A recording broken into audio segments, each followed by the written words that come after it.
really need that money. Ashe. Okay, I'm just gonna sing. Kill that. Ethiopia, the land of our fathers, the land where the gods love to be. As storm-clouded nights sudden gathers, our army come rushing to thee. We must in the fight be victorious, as swords are thrust outward to gleam. For us will the victory be glorious, when led by the red, black, and green. Advance to victory, let Africa be free. Yes. Advance to meet the foe, advance to meet the foe, with the might of the red, the black, and the green. With the might of the red, the black, and green. I say, black power, Black power, black power, black power, black power. black power. I say.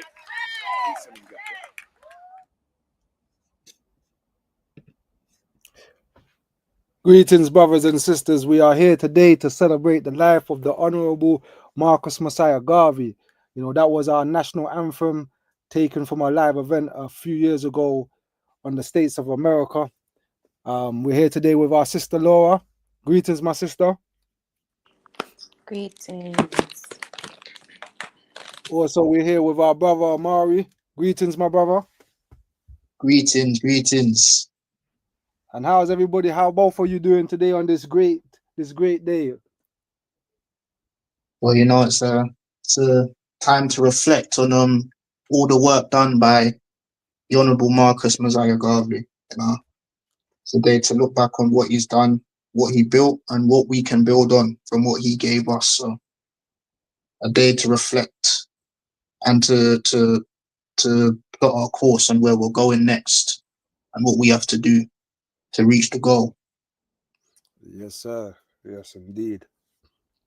Yes, indeed. And that's, you know, that's why we use the words like veneration or to venerate.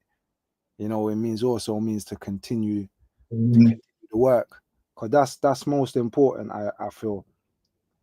You know, it's one good thing talking about the Honourable Marcus Messiah Garvey, but it's even better to continue the works. Exactly. Yeah, and he said this himself, you know. He said that once he's passed on, you know, the next generation will have to carry it on. And we'll face our enemies 200 years on if need be through our posterity. So yes, sir. we knew that this was a marathon. It was a relay race, and we got to pass it on to the next generation. So that is the work we're here to do. Yes, sir. Yes, indeed. Yes, indeed. Sister Laura, how's everything on your side of the world? Was there any Garvey celebrations that you know of taking place where you are? I'm out in the middle of nowhere. I don't think there's no Garvey celebrations over here. Okay. It's Atlanta, but it's Metro Atlanta, so I'm like 45 minutes outside, so it's kind of like suburb. Okay. Yeah. Okay, you live in the good life. That's good. If as long as one of us are living it, we are living it. We live it through you, my sister. Don't worry. I don't know about just that. claim it. I don't know about the good life. But just claim it. It's fine. It's not the good life. It's just quiet. That's all. That's the good life. Quiet life is a peaceful life. Is a good life. Okay. Yes, right. Indeed. Yes, indeed. But okay, you know, I think there is a few things going on. I've seen a few flyers floating around for a few events taking place in I saw one in Washington. I saw one in I don't know. I seen one of the groups I'm in. But I think a lot of them actually was yesterday. They did on the 16th. Yeah, I saw something in Florida taking place yesterday as well. On the 16th. Yeah, in Miramar. Mm-hmm. But I think that's something they have every year too, though. On the 16th. Yeah. Okay. Well, you know, I think that's it's important regardless to celebrate Garvey's life and legacy. But I also think it's important to do things on the actual day. I know sometimes it may fall in the week, and most people wait for the weekend to put on events and things, which I completely understand that. But you know, that's why even I said that we should do something the on today, even though we didn't do an actual event in the physical. I think it's very important for us to even just, you know, share a conversation online, because I always say that Marcus Garvey is the greatest gift to our race. And even if you look at that white and blue message to the people book, there's a quote on the back of it, and it goes, "The greatest gift to our race, Marcus Messiah Garvey." And that quote or that line, I think, sums up the man. He is a gift to us, because Yeah. I don't think that, and this is not about color as well. Please show me a man in history that has done what this man has done for our people. You know, it's be very difficult. You're gonna have to bring in characters like Christ and, you know, different kind of people of that magnitude to really compare to a man like Garvey. The works, the philosophy. You know, you're dealing with with a people that was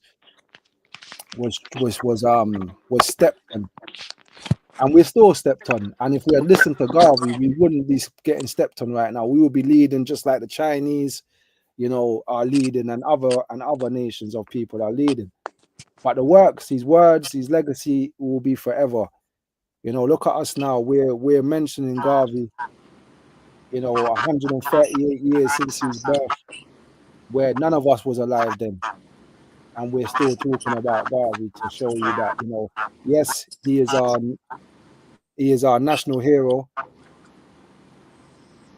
for those that are born in Jamaica, but he is our racial hero for all the diaspora, the people born on the continent, and just our race in general. On the 13th of August, I think it was the second or third convention.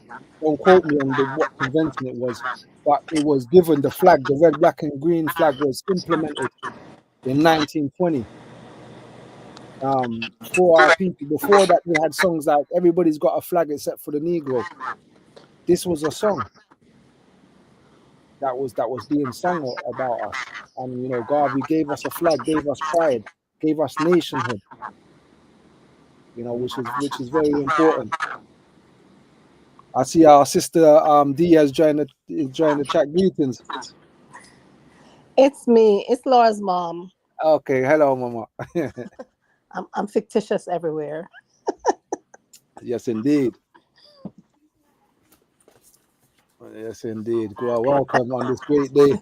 Yeah. One of the things with Garveyism is it's not being taught as much. I don't think it's even being taught in schools in Jamaica anymore, unless you get to maybe university level and you choose it. I don't think, a lot of younger people, even in black schools, even schools that the admins are black, it's a black hierarchy, they're not teaching Garvey at all, which is why as a race we're not reaching, the goals that we should be reaching. I know, and you know, I saw a campaign. I think his name's what's it? Is it Paul Golden? The new guy running. Oh, that's running for PMP, okay. Yeah. Yeah, he's in his campaign. He said he's gonna make it his duty to implement Garvey into all schools in Jamaica. Well, that would be good. Because if You you know, and teach even Julius has Garveyism, endorsed. yeah, if you teach Garveyism, it brings the children into a brighter self-recognition to know that they can do things. The race or their stature in life shouldn't stop them from achieving their goal. Mm-hmm. And what it does, as Garvey says, anything that man has done before, man can do again. There you go. You know, gives you that confidence in self. Yeah, and with that being said, I know brother Amari had something to read to us today. Okay. Are Yes, you ready indeed. for that, my brother? Indeed. Yes. Well, I've got a few passages I want to read, and what I wanted to center it around is, you know, the Honorable Marcus Mosiah Garvey was born 138 years ago, and he established the UNIA 111 years ago, I believe. And a lot of our people would say, is his message still relevant today in the 21st century?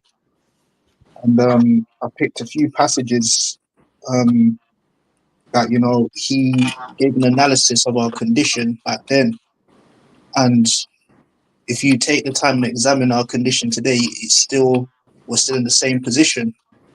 So without further ado, the first passage I have here is from his essay, "The White Man's Solution for the Negro Problem in America," and I'll just read a bit of the passage. It says here, immediately after the signing of the Emancipation Proclamation in America, the white man started to think how he could solve the Negro problem. He saw the Negro could not be slaughtered by wholesale killing. It would be a blot on American civilization. He therefore had to resort to some means of solving the problem, which meant the extinction of the Negro in America. The plan he decided on was as follows. Now that America is undeveloped and we have but 34 million in population, 30 million being white and 4 million being black, a number not large enough to develop the country as we want, we will use the 4 million blacks until we have built up the country sufficiently. And when we no longer need their labor, we will throw them off and let them starve economically and die of themselves or emigrate elsewhere. We care not. Then no one can accuse us of being inhumane to the Negro, as we shall not have massacred them. And so that is the first passage I wanted to read. And if we look at today, well, we look at our communities all over the world, especially within the Western world. We look at statistics. We're the most unemployed. We are the most imprisoned. Our homeless numbers are through the roof. The conditions that Garvey saw and analyzed in his day are still the same issues that we have today. So, over a century later, we see that we still suffer from the same problems within being in the Western world. That this is a plan that is still being carried out today, that the extermination of the African is still on the agenda. And this is the 21st century and this is still going on. So, in regards to the African abroad, it speaks to the need to follow Garvey's program of universal African nationalism. So, that's the first passage I want to read. If anyone else has anything to share on that, any thoughts they want to share? I got a few things to say, but I don't know if you just want to read all of them or do you want to go through it like that? Have a conversation after each passage. But just go ahead, sir. Yeah, I'll read the next one. All right. I'll read the next one. And this one speaks to the condition of the African at home. And it comes from a portion named "The Native Africans Exploited by the White Men." And here he says, let me just find it. The native Africans once owned all the wealth of South Africa, but Cecil Rhodes and other white men robbed and exploited them. And today the diamond fields are owned by white men who have practically reduced the native African who once owned the lands to slavery, and by the system of forced labor compelled them to mine the diamonds and other minerals and to live on the reservations herded together like cattle. under conditions wholly unsuited to human beings. The British Empire today owes its present financial existence to the wealth which has been recruited from Africa. The wealth that we Negroes could have controlled 50 years ago when there was not so much interest in Africa. It is only within the period of time that Italy, France, England, Portugal, and Belgium have started a wholesale colonization and exploitation of Africa. As for Belgium's contact with the native African in the Congo Basin, every Negro who knows anything about the Leopoldian system shudders at the mention of the Belgian. This system outrivals any committed by human beings, and all for rubber and ivory. Villages were compelled to furnish a system of rubber every week as the tax. Natives were not allowed to cultivate the soil. All their time was spent getting rubber. Men, women, and children were utilized in rubber getting, hence they died in a large number from starvation and overwork. When certain areas became non-productive by being overworked, inhabitants of these areas were massacred by the soldiers who were sent out to collect the rubber. Instead of returning with rubber, they returned with trophies of hands and other parts of the human body to prove that they had done their work. This system in its entirety lasted for 20 years, with a loss of life of over 20 million black men, women, and children. In the last World War, Negroes from every clime were called out to protect poor Belgium from the brutal Hun. In the common struggle of the survival of the fittest, we may be able to repay the poor Belgium, measure for measure, for her colonization of over 1 million square miles of Africa territory. So that's the second passage. And again, if we look at the conditions on the continent, recently we've had issues within the Democratic Republic of Congo where millions of Africans have died for these same resources, for the minerals that are needed to run the Western economy. So, like back then, Africans are being exploited, killed, taken advantage of, taken off our land, not being able to utilize the wealth of our land for our development, for the use of the Western economy. The wealth is still being stolen and we're still being exploited and killed. So again, it speaks to the problem that was present back then and is still present now within the 21st century. And there's one more passage I want to go through. And this is a short one. But again, I think the analysis Garvey made back then would be the same analysis and the same conclusions can be made today. And this is a passage called Robbing the Negro's Values. And Garvey says, I quote, "The selfish and heartless capitalists of the white race conspires to rob the Negro of their lands and values, in many instances by employing and using the conscienceless and disloyal members of the race, who happen to be removed from the majority by intelligence to betray the people into a false sense of security. In some instances, entire countries are thus with their mineral, agricultural, and other wealth. In others, the people's the people's investments and interests in banks, insurance companies, real estate holdings, including private dwellings, churches, corporation stocks, and allied financial undertakings, are pilfered with the concurrent and conniving consent of these so-called intellectual Negroes. The method is a selfish and shameful one, and the honest and liberal-minded whites should, for the sake of decency, history, and better understanding of the future and their generations, seek to prevent this, in conjunction with the loyal, race-patriotic, and unselfish, intelligent new Negro who is endeavoring to save his race from the greed and graft of the old school. The case in question is the stealing of the rubber values of Liberia from the race for the convenience of selfish Negro officials of that country. And again, the same conclusions Garvey came to back then we can come to today. I think in most countries on the African continent, we have leaders or so-called leaders who are paid and bribed by Western corporations to extract the wealth and give it to Western corporations and paid to exploit their own race. So we have a lot of disloyal race traitors today on the African continent.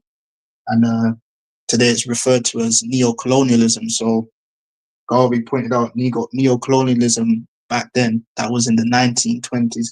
Garvey wrote that essay. So the Honorable Marcus Mosiah Garvey saw neo-colonialism come around the corner back in the 1920s. So I know a lot of brothers and sisters would say that, Africa's independent today, Africa's free. There's no, colonization is over.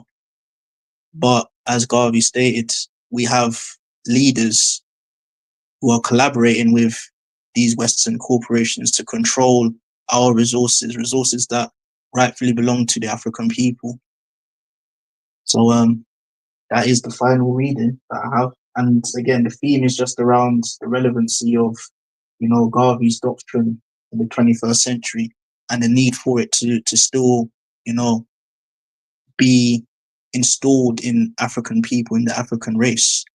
And we need to mobilize around that philosophy, to free Africa and to create an African nation with the ability to food, to clothe, feed and shelter African people all over the world. So again, if there's any comments anyone wants to make, anything anyone wants to point out with those passages. Yes, my brother. Yeah. The first quote, another quote comes to mind, and it's similar. It's a similar kind of quote.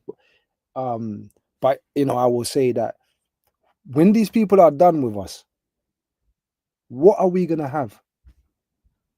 When they say to us they no longer want our workforce, because right now we're just labor for these people. When they decide they no longer gonna give us jobs, what's gonna happen to our people over here in the West? Because we don't manufacture anything. We don't own we don't build I mean, there's people doing some things, don't get me wrong, but everything we have comes from somebody else. And when that somebody tells us he's no longer going to permit us to have those things, what are we going to do?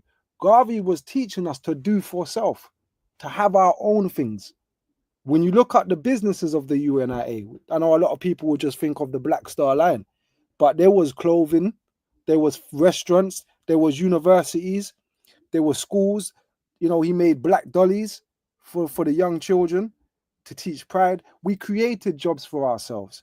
There was it's documented once that people were looking for jobs in Harlem, and they were going to like the Italians and other people for jobs, and they said, why are you coming to us for jobs? Garvey's got all of the jobs. Go to Garvey and you'll get a job. We was doing for self in these times where we were creating jobs for ourselves. We were doing for ourselves. Now we've gone back to the point now where we're begging again for a job. We're begging to be at their table, to have a seat at their table. When Garvey was teaching us to have our own table, forget their table, have our own. Because when things go wrong, when they turn around and say to us, listen, we don't want you at our workforce no more, we're going to suffer. When they turn around and say to us, give us back our name, give us back our language, give us back our culture, what are we left with, brothers and sisters? When you look at the culture that we have today, it's a negative culture. But the culture Garvey was creating for us at that time in the 1920s is a culture that uplifts us. And I'm not just talking about man. I'm talking about women. I'm talking about children. I'm talking about the old. I'm talking about the young. I'm talking about everybody in our community. He never fought against anybody in our community. You know, like you got to have dreads, for instance, to be accepted to this club, or you got to be a vegan, or you got no. Garvey accepted everybody. You had Christians, you had Muslims, you had non-believers, you had, as long as you was black and you wanted to work for the upliftment of our people, you was welcome to join this great fraternity called the UNIA.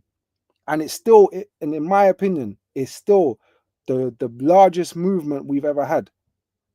And it's the only movement that we've ever had to include all elements of our people, whether you find yourself in Europe, whether you find yourself in the continent, whether you find yourself in the Caribbeans or the Caribbeans or Caribbeans. Yeah, we was included in this organization. And I have never seen another organization since that includes all of our people. You know, you've had attempts like by Elijah Muhammad, for instance, but you had to be a Muslim. And it kind of only dealt with, you know, pockets of American states. It never reached as far as it could have reached. And to me, the Nation of Islam is probably the closest thing we've had, in my opinion. Some may, you know, disagree, but, you know, it was fully black. You know, he was creating businesses for black people. He had his own kind of community. You know, he let himself down 100%, you know, with some of the allegations that are made with the children and things of that nature. But in terms of the movement itself, it's the only thing that came close, and it couldn't come close because they only dealt with the black Americans. They didn't include the Africans on the continent. Garvey at the time, they say, had 10 million followers, which is probably less than the facts, but 10 million followers with no internet. No technology, like the technology that we have today, we're able to bring right now on this call. We've got people from all over the world, and we're able to do that because of the internet. Garvey did all of this with no internet, just off of his intellect. I believe we shouldn't be so stagnant in 2025 with all the resources that we have. We should be building quite a bit more easier than what we find ourselves doing at this present moment in time, which is no fault of nobody's. It's just the mentality of the people at this time. You know, education comes before everything. So we have to, you know, re-educate people. And one of the main things that Garvey was doing was re-educating us. You know, he talks about propaganda, and he was saying, I'm creating propaganda. We again need to start creating some propaganda to challenge some of the mindsets of our people and to change the mindsets of our people. I think it's very important that we strive for these things if we're gonna do 3% of the works Marcus Garvey did. And I will yield there for just in case anybody else wanted to add something.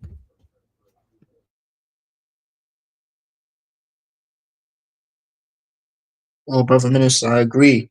I agree with everything you said, and especially with propaganda, we do need to be quite aggressive with our propaganda because the enemy is, you know, the enemy is working hard, and we've got to work harder to open the eyes of our people to the seriousness of the situation, because it is a serious situation, especially when we speak about employment. You know, today with the fourth industrial revolution, you know, everything is becoming automated. We're seeing the rise of AI. You know, a lot of jobs are going to become automated, and that means that there's going to be more competition in the labor market. And for the African in the West, you know, they're going to be competing with white people. Let's be honest. They're going to be, and who are the government going to put first? You know, we speak of race first, and we know who they're going to put first.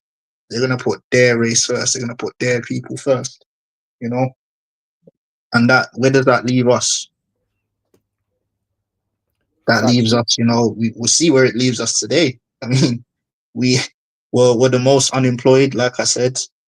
We're the ones who are always put in the prisons. We're the ones who are left homeless, you know, and that's only going to get worse. It's not going to get better, you know. Despite what they say, they try and, you know, again, through propaganda and social media, they show us a lot of black people living the high life in the West, you know, with a lot of money and, you know, doing well. You know, like that's the norm for African people. But, you know, You go into an African community and it's disorganized. You know, the economy is run down. You know, people are walking around aimlessly, you know, unemployed. People, you know, standing around gambling shops. You know, our communities are a mess. So the image, the propaganda they push out to try and, you know, cover up what's really going on with our communities. You know, it even tricks some of us. Some of us that are in those communities who see what's going on day to day, refuse to get our heads out the cloud and see that, you know, it's a serious situation that we're in. You know, we believe that we can, you know, we can get social equality within this system. You know, but Garvey told us that it will never be, because these, you know, the white people will put their race first, and they'll always do that. There's never going to be a day where we're on equal footing with the European. It's never going to come. And the quicker then we can accept that, the quicker we can find the real solution, and that is to build a nation on the continent of Africa that has the capability of looking out for the interests of all African people all over the world, so that when one of us is touched, all of us is touched. And when one of us has a problem, we all have a problem, and we all find a solution to that problem. And that is the only way, you know. And Garvey pushed this message until his death. So, you know, like I say, it's on us to build upon what he gave us, and to do that work of building that nation on the continent of Africa, of taking back the land, because our land is still taken. The land isn't ours. You know, we don't own the land. All the wealth taken out of the land. If we owned the land, why don't we get the wealth? It's taken to the West. So we've got serious work to do, of first developing ourselves, of building up ourselves, building consciousness in ourselves, building consciousness in our families, building consciousness in our communities, and reaching the ultimate goal of building a nation on the continent of Africa that protects all of us. Yes, sir. I know I agree 100% with everything that you've just said. You know, we have to get to that point where we can, and we need to understand that our experience is not a personal experience; it's a racial experience. And I keep trying to tell people that, you know, wherever we are, we face the same kind of problems. So it goes to show you that it's a racial experience what we're going through. You know, some people want to personalize this, you know, this individuality culture that we have now has slowed down our unifying techniques, because we're thinking it's just about me, I. You know, it's to do with all of us. You know, it's very important for us to really get that thinking into our heavens, into our minds, that I'm only as strong as my brother, I'm only as strong as my sister. You know, we together we shall do a lot more. If you look at, you know, I always say, if Marcus Garvey was great, which he was, imagine the people that was around Marcus Garvey at that time. They was also great, you know, because one man can't do it all. It took the members to do some of the work. Yes, Garvey is a great man, got the ideas, put his life on the line, but ultimately it was the members around him that played their part and put in that work. You know, so us as the UNIA body, you know, it's for us to do the work. Yes, even right now we have our President General on the call. Greetings, President, Mr. President. I hope all is well with you. But we can't rely on our president to do everything for us. We as members must pull our weight to make our president's work easier. Greetings, Mr. President. How are you doing today? Great Garvey Day to you. Hey, Merry Christmas. I'm perfect, if not better. Great Garvey Day to one and all. Peace and glad tidings. How's everybody doing, family? We're doing well. You know, Garvey lives. Yes, it is. Messiah lives. Messiah lives. Absolutely. Yeah. Well, I'm happy to report to you, Marcus Garvey is alive and well, and he's living right here in Washington, D.C. And he's starting to show signs of life all across the globe. We got Garvey. I was just watching the international drumming call. People from all over the globe doing tributes to Marcus Garvey and beginning to do signs of some of the work of rebuilding the confraternity of ours. So I'm just happy to be online, basking in all the Garveyism everywhere that I'm seeing and feeling. And yeah, I got hope, the things that are going to start turning around for us.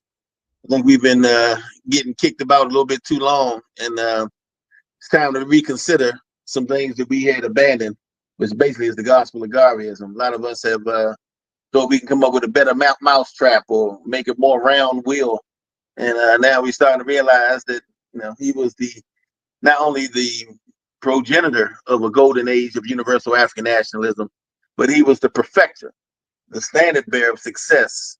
Even while under duress, he was blessed to do more with less. So we have a perfect model of success that we can follow if we can just humble ourselves enough to learn what he had to teach and follow his example closely. So I'm excited, and I'm on fire like the Mosiah with a desire for empire.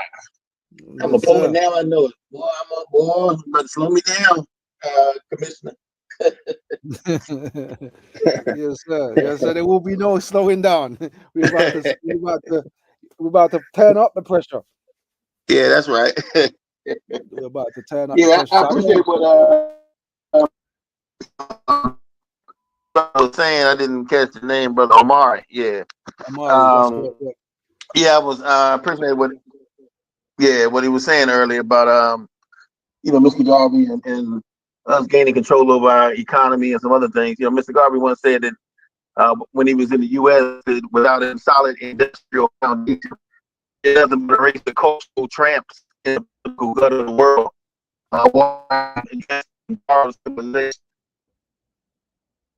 Institutions, everything.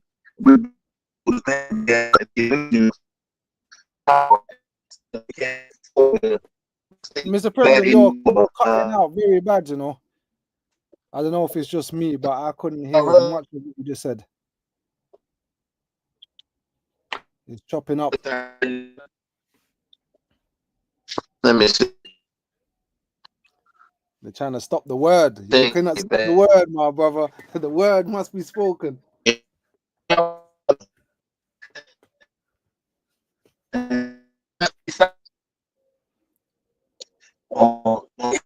Choppy. Yeah, it's choppy in and out. Log off.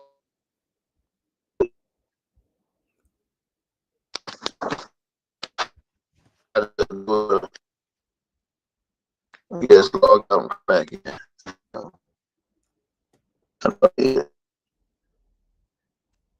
Oh, you say you're gonna log out and log back in?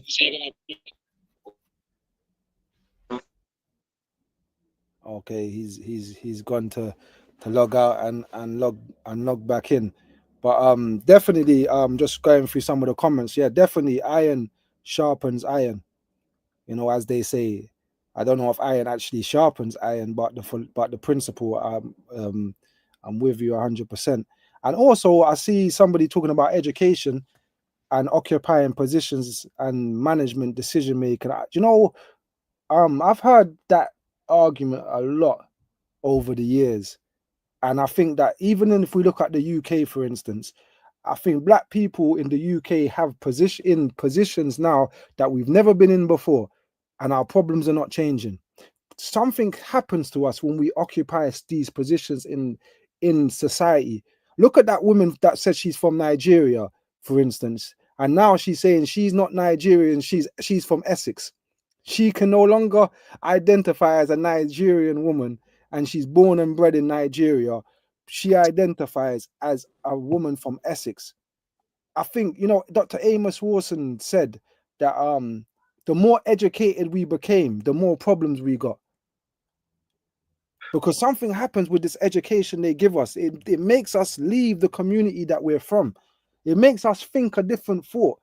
That we're supposed to take the education, the skills that we get, and use those skills.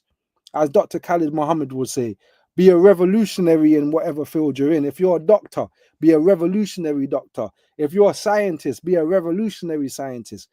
if whatever your field of work is, you must use that skill to uplift your people and benefit your people. That's why you have that skill. But I don't know what is wrong with it's the mind again. It goes back to the mind again. You Yeah. know, the mind is a powerful thing to waste. It's not just the mind, it's assimilation. They want Mm-hmm. to assimilate with the group that they think has the privilege. So the closer they are to privilege, they want to assimilate to that group. Agreed. And again, with that last quote, Garvey pointed out he pointed out what you was just mentioning, Brother Minister. He says here, you know, that the heartless and selfish white capitalist conspires to rob the Negro of their land and values in many instances by employing and using the conscienceless and disloyal members of the race. So, you know, when we see you know, Kemi Badenoch saying that she's not Nigerian and she's British, and then when you see, you know, again, these leaders that we have on the continent, you know, you gotta understand that these are people that are in collaboration with our enemies, you know, and even the education they get, as Garvey said, if your enemy is building institutions for you, or you're relying on your enemy's institutions, you're in trouble Mm-hmm. because they've built those institutions to benefit themselves, 100%. as we should do, you know. So when they come out of those schools, when they come out of that training, it's not really education, it's training. When they come out of that training, they're programmed to act against their own interests, to act against African interests and act in European interests, Western interests. So we can't be surprised when they go into these schools and get a so-called education and come out, you know, upside down, backwards. They're inside out. Exactly. and and I don't mean to even. I know the point the sister was making. I might have taken out of context a little bit as well. I think that she was just trying to say that we must strive for excellence regardless. There mustn't be no excuses for failure, and that is Garveyism in itself, my sister. Striving for excellence is Garveyism because Garvey was excellent. His members at the time that was around him was excellent, brothers and sisters. So there's no, you can't be a Garvey and be a dunce. Garvey tells you can't even, when you read that message to the people, you're not supposed to be a druggie, an alcoholic, and all of these. That's not Garveyism. Garveyism means to be the greater self that you are. That's why it's called the Universal Improvement Association. I left out the word Negro, but it's called the Universal Negro Improvement Association, meaning that we're supposed to improve ourselves. How are we going to improve ourselves if we're still living the same dirty life? No, we've got to be brand new. Garvey is with Garvey or with Garveyism, it makes us brand new. It means what you was before, you're no longer now. You're a person that now is a superhero working for the upliftment of our entire people. Like, that is a great task, brothers and sisters. That's not for the faint-hearted. It's not for the weaklings. You know, I'm not a man of the scriptures either, but what does the Bible say? The race is not for the swift, but for those that can endure. You got to be able to endure this journey. You can't start strong today and then tomorrow you're on the wayside. No. Garvey even teaches you that you must check up on your members. See everybody's okay. It's a family. We lack these things today. We lack community and we lack family. These are the things that I think in the past we had more of, especially over in the UK. I think we suffer from lack of family and lack of community over here. And it's for me and you, especially in the UK, brother Amari, to try and establish something over in the UK on this topic that I'm speaking on, because the people don't even know that they need this, that they're dying for this. We all want to be a part of something. This is why a lot of the youth join gangs, because they want to be a part of something. They wouldn't have to join a gang if the UNIA was implemented in the streets of London, because they can join that. It will give them a sense of purpose. But the elder has returned, so let's let the elder finish. He's playing. Let him land his plane. Greetings, Mr. President. Yes, sir. Yes, sir. Honorable Commissioner. Is it any better? 100% better. Okay, great. Yeah, statement of Mr. Garvey is dealing with, without a solid industrial foundation. He said we're nothing but a race of cultural tramps in the political gutter of the world, walking around dressed up in a borrowed civilization. And he pointed out some of these things because he realized that we didn't own and control the institutions that were impacting our lives. We weren't producing the things that we consume, and so we were dependent upon others, just as we were in the days of our enslavement. So in order to break that chain and that power relationship, and actually compete in this world with other races, because that's what they call it, a race. That's what it is, a competition. So in order for us to compete, we had to do certain things. And he demonstrated that abundantly for us. So in celebrating him, we're celebrating his ideals, his vision, his philosophy, and certainly his program, which is the greatest movement ever embraced our race. This is the program that produced the most industrialized program, entrepreneurial, enterprises that we were able to undertake. The political organized. He was actually in the process of organizing the world before some of the world governments, because those inferiority, even they fact they can meet argument for argument. The fact that people might have the Negro world, they could to try to stop us from practicing certain human rights. The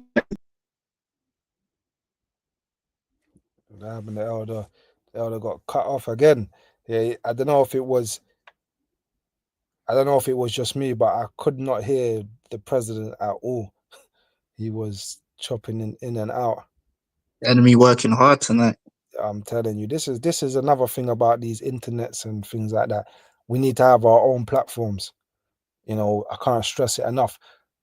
We need to have our own. There's greatness. Saying all the negative stuff that we've mentioned today, on a positive note, there's greatness in our communities. We have some brilliant brothers and sisters. They just need to be working for the right cause, not just because we could be making our own platforms that we can be using for these type of conversations. And like Instagram, for instance, now they start blocking your posts. Next meeting, you lose your account. I had another account before on Instagram, and they just locked me out. I can't even log back in it. It's crazy. When they're ready to use their power against us, they always do. Brothers and sisters. That's a lesson for us to develop our own way of doing things. Do you know what I mean? Our greetings, Sister Nasha, in the chat. Bless up, my sister. You should be on the stage with us. But yeah, it's just one of those things. But going back to that first quote again, Brother Amari, that you read for us this evening, I think that quote is powerful in the sense that we need to understand this. I think that along this journey of life, I know we got struggles in individual lives and all kind of things, but we lose the bigger picture. We're not thinking about the bigger picture, and we're trying to escape too much. Like, we just want to escape, but we can't escape. Unfortunately, there's no way we're gonna escape this. It's better for us to work. Change its spots. It's impossible, but it's better for us to work towards this greater good, that our children and our children's children don't have to do the same things that we're talking about today. Because if we ultimately don't do nothing, we just talk now and that's it, our grandchildren are gonna have to make the same decisions and come to the same conclusions that we're talking about today. We must do for self. We must have some institutions. We must have some businesses. Africa must be free. If Africa is strong, we're strong in the West. Everything that we're saying today, our grandchildren are gonna say, because this is common sense, brothers and sisters. You know, you was mentioning the race first. Every race puts their race first. You cannot blame them. It's human nature. If your child is sick, you're gonna feed your child first.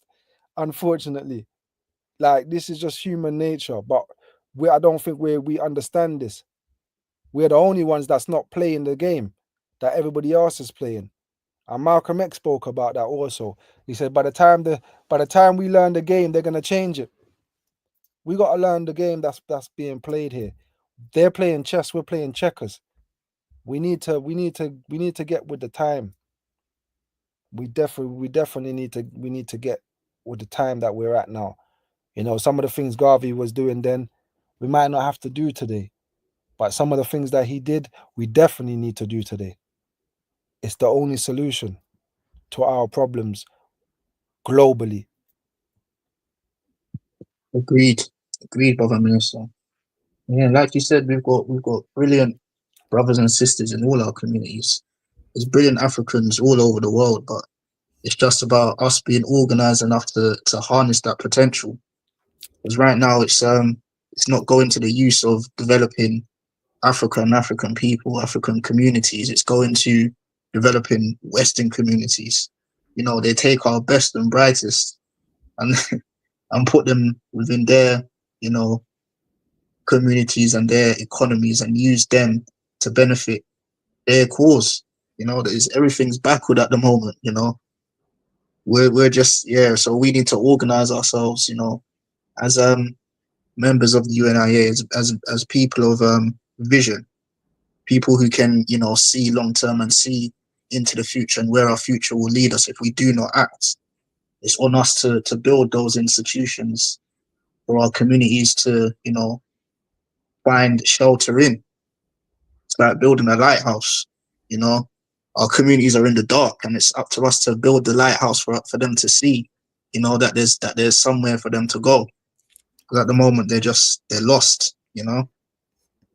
And it's because we're not building the institutions that are needed to develop our communities. Mm-hmm. So again, it's our responsibility. You know, someone was talking about responsibility in the chat. I think, you know, we understand that it's our responsibility to build and to develop our people. We also need to take into account that there's somebody who has an interest in stopping us doing that. You know, Of course. it's like a game. It's like a game of chess. You know, in a game of chess, you're not playing alone. You're playing against somebody, Mm-hmm. and you've got to take their moves into consideration as well. So, although it's our responsibility, we need to be well versed on their tactics, on their strategies, on how they try to block us. So, like Garvey said, the study of history is important. As Malcolm said as well, of all studies, history is the most important and the most qualified to give us rewards. So, yeah, it's studying our history and studying their history, how they strategies they use to block our attempts and adjusting to that. No, 100%. You know, Garvey spoke about education a lot in his writings. If you read, Garvey was, educate yourself. Read everything you can get. Read, study, build. So he said to remove yourself from ignorance as far as you can. I think we're running to ignorance at this present moment in time. We need to remove ourselves from ignorance. This is the way forward, brothers and sisters. Set a new standard. Because like I'm saying, once we start organizing in our little pockets and doing the work, you'll be surprised that people are waiting for this, for genuine brothers and sisters to come along. Because we've had a lot of fake or misleaders or misusers in our community for a long time. And people have lost hope even. in our people on this kind of work. So we now have to rewrite history and right some of these people's wrongs to show people that, you know, don't judge us by other people's standards. You know, we're here to make a change. Join us and help us make this change. Because change is the only thing that is constant. So it can change. This isn't the way things are at the moment. It doesn't have to stay like this. We have the power to change this. We are the writers. We are writing history as we're speaking now. We're just not writing the right history right now. We're writing other things. But we can continue to write like Garvey was writing and Brother Malcolm X was writing and Dr. Khalid and others. Because even if you look at Burkina Faso right now, that president is writing a different narrative to the other leaders in Africa. And I don't know how that's going to end, but you can see that there has been some change very quickly. You know, I just got thrown off by one of the comments. You know, I don't really want to address it, but I'll just say this. Education again, brothers and sisters. Marcus Messiah Garvey was not a Pan-African. I know that for some people that is going to be a shock. Marcus Garvey was dealing with universal African nationalism. He's the one that said that. Pan-Africanism was created round about the same time as Garvey, but it was pushed forward by a man called W.E.B. Du Bois or Du Bois, depending on how you want to pronounce the name. And we all know that he was like Garvey's arch enemy. So we know that movement in its start wasn't beneficial to black people. What happened was in one of the Pan-African meetings, you know, that philosophy took to Africa, and then I think it was in 1940 or 1945, they implemented the Garvey flag, the universal African nationalism flag, and they turned it into the Pan-African flag. But that flag existed before Pan-African even took off to where it is today. And then you had movements like the Rastafarians faith that, you know, included kind of like a Pan-African thinking to their doctrine and helped, you know, project some of these teaching, keeping Garvey's name alive and things like that. But Garvey wasn't actually a Pan-African. You never hear him say in any of his writings he's a Pan-African. In fact, I can find writings where Garvey is saying he's not a Pan-African. So, you know, just to answer your comment about Mr. Shoemaker and whatever he's doing, he can be a pan mishandler, you know what I mean? But, you know, going back to what I was saying is that, you know, these kind of characters in our community, if they don't do what they say they're going to do, they make the work harder for all of us, because you now make people not trust us, and we already don't trust each other. So we have to rebuild trust in our community. This is a major thing. So yeah, you know, people, I'll encourage people to really study universal African nationalism as well. You know, like look into it, you know, and see what it stands for. Our sisters wrote in there, what does it mean to be a Pan-African? I think that today in 2025, the meaning of Pan-African is going to be slightly different to when they had the Pan-African conference in, I believe it was 1920 or 1909 and then 1900s. It's going to be different. The philosophy has evolved and evolved and evolved, because African leaders on the continent have took on the identity of Pan-African. So it's changed to when W.D.E. Du Bois was pushing Pan-Africanism when he was alive. So it's going to be slightly different. But I guess Pan-African kind of means the unification, I would hope anyway, the unification of black people around the world. I think that's the easiest way for me to explain that. I think some of the teachings or principles today would be mirroring slightly a bit of Garveyism or universal African nationalism. But at the time when Garvey was alive, they made that movement to counteract the Garvey movement. So, you know, people have got to study history a little bit to really get what I'm saying. It's not attack on Pan-Africanism either. I'm just trying to, put things a bit more clearer. So when we're asked about things, we can say, well, to be fair, Garvey wasn't actually a Pan-African. Garvey was a universal African nationalist, and so forth. So that there's not really much confusion. I think, now the Pan-African movement, I can't really speak on what's going on in that movement. I don't really know what's going on in that movement. And even with the Garvey movement, I see a lot of brothers and sisters around the world doing some great things, but it's not onto the level of when Garvey was alive. When we had 10 million followers or members of our organization, and that is even by the Europeans' calculation, which they always downplay us. So we could have potentially had double that figures. So we need to really get back some of those numbers. But as my granny would say, one-on-one coke or fill a basket. So we don't need a lot of people. We just need the right people to do what they say they're gonna do, and that's very important.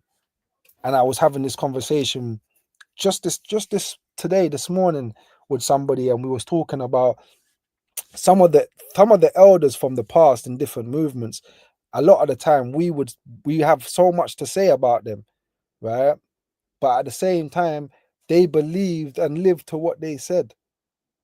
How much of us now say we're things and we're not even living to what we say we are? I'm not a Christian, but I know that some of the elders, they believe in Christianity and they live to Christianity. Nowadays, Christianity is different to those elders that I see that was Christian when I was growing up. My grandma's generation of Christians are not like the modern Christians that I see today. It's like they don't even believe the doctrine anymore. It's like we're saying we're a lot of things and we're not living to what we're saying. And I think there's a word for that, and that's called hypocrites. We've got to live to whatever we say we are, brothers and sisters. It takes time to reshape your character. It takes time to, get rid of old habits and things of that nature. But we must strive to be better. We must strive to be, when they say, oh, that sister so and so, oh, that's a very good sister. Oh, brother so and so, oh, that's a very good brother. That's how members of this organization should be. So when people speak of us, they speak of us with very high regards. And I think that's Garveyism as well. So I don't know if anybody else wanted to add to that, but I don't want to take up the floor forever. I agree. It's again, it's about the knowledge, understanding of self, but not just self as the individual, but as you said before, Brother Minister, on the racial level, And once you have that understanding of self, that it helps develop character and how you should carry yourself within the community. And Garvey spoke to this in Message to the People. He gave us, he gave us the answers on how we should carry and conduct ourselves.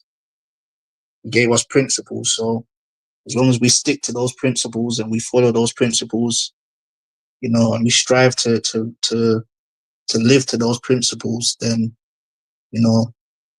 good things will come, and we will be spoken of highly in the community. But it's about sticking to those principles, because Garvey gave us the blueprint, or the black print, I should say.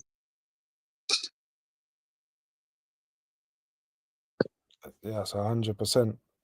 100%. And this black print or blueprint, like I said, it changes people's lives. It's a philosophy that will make you brand new. I'm telling you, brothers and sisters. Look at Malcolm X. Look at many of people in our community. Some we may not know in the public, but there's been great people that have changed their life and done great things in our community. But honestly, I think that living to what you say is one of the greatest things that you can do. Honestly, brothers and sisters, rather than you say something and then you're a complete contradiction to what you say. I mean, it's good if you're talking about raising children. You might say to them, don't do this, don't do that. And you may do that because you want the best for them. I understand that. But as adults in this world that we're in, a lot of people are going to look up to you for what you say. And it's got to match. Your speech has got to match your actions. You know, when we talk about Garvey, there's not much bad things people can say about him. They will say he's a crook. I'll just name some of them, what people have said to me over the years. They say, oh, Garvey was a crook, he stole money, which was a lie. They say Garvey took a woman that was already in the organization.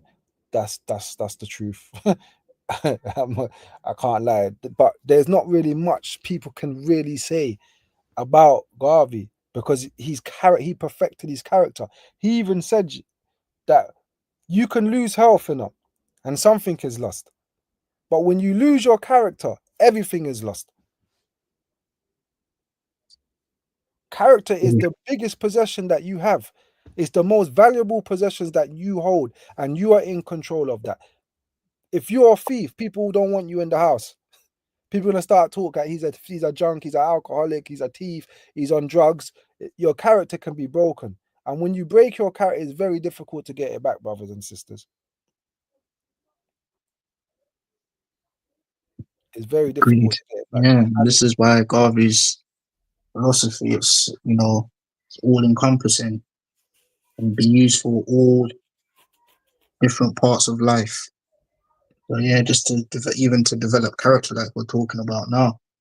And this is why I consider him the greatest African of the 20th century, probably the greatest man of the 20th century. So yeah, and as long as we stick to his program and we follow his program, I do believe that Africa will be free, Africa will be redeemed, and we will develop, will become free through his program.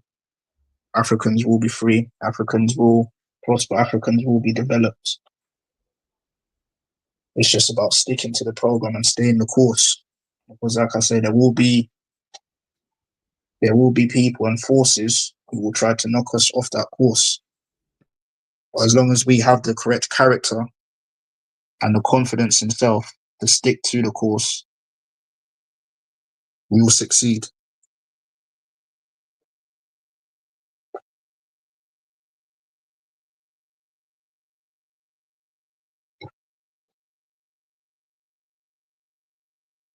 You know, and most definitely. And it's a liberating philosophy. So it's not a philosophy that's gonna keep you down, it's a philosophy that's gonna uplift you. You know, so if people really believe in the teachings, you know, it's gonna change your life. It has to. There's no way you can study Garvey or say you're a student of Garvey and not change. Even if you don't get into nation building or doing anything in the community, you as a human being, as a person, will improve. The way you look at life, the way you study, the way you save your money, the way you spend your money, the way you raise your children, the way you do, everything's gonna change. Because it's a philosophy that is evolving you into a perfect being. Was you gonna say something, sister? I see you unmuting.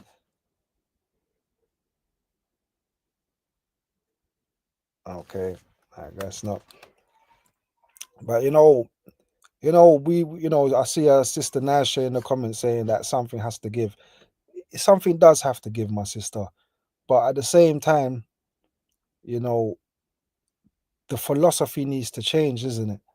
Like we as a people, we gotta start thinking the same, or or on the same on some topics that we can say, okay, then we can build together on this. That makes sense. Okay, let's come together on this. We might not come together on everything, but we can come together on this specific issue and work on that. Because I'm saying we already know. If I speak to a portion of our people in the community, majority of them will say, yeah, you're right. Majority of them will say, yeah, we need to do something. They'll make a lot of excuses of why we can't do it, but that's not what I'm asking. I'm asking them, do you think we need our own schools? They'll be like, yeah. Do you think we need our own businesses? They'll be like, yeah. Do you understand what I'm saying? They will agree, but they will come with excuses afterwards because that's part of the mental sickness. But they will agree there's a need for something. And if there's a need for something, we must fulfill the need as a community.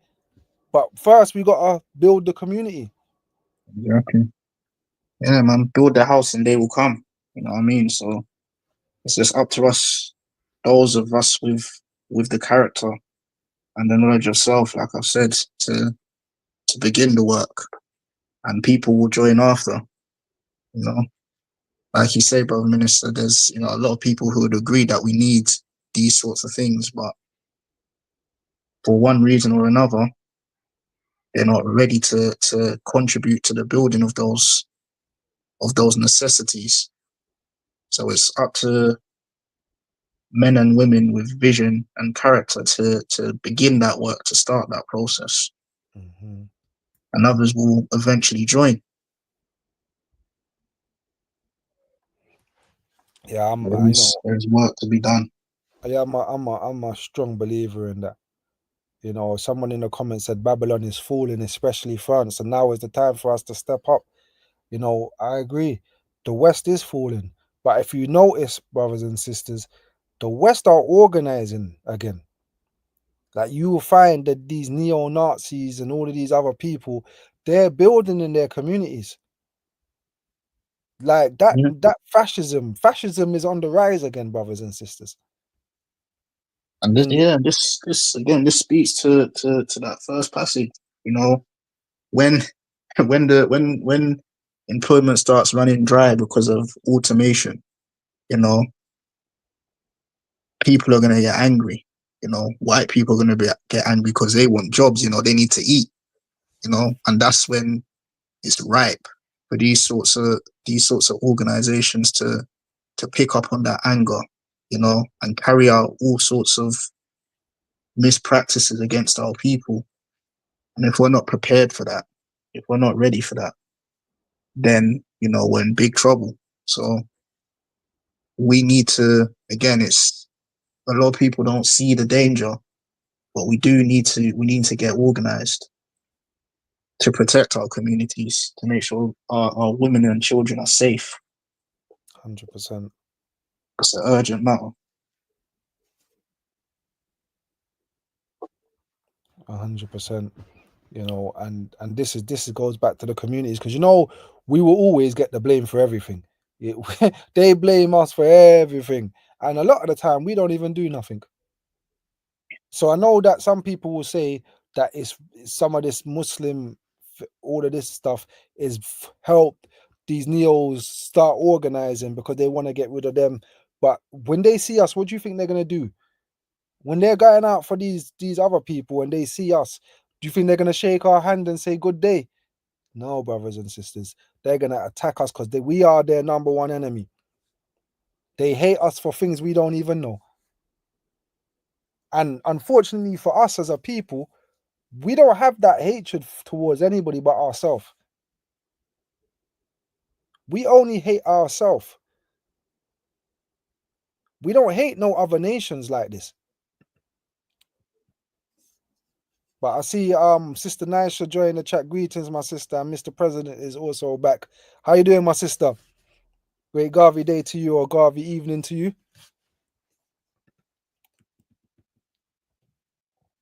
We're not hearing you. And welcome back, Mr. President. But I think there may be some technical difficulties their side. But definitely.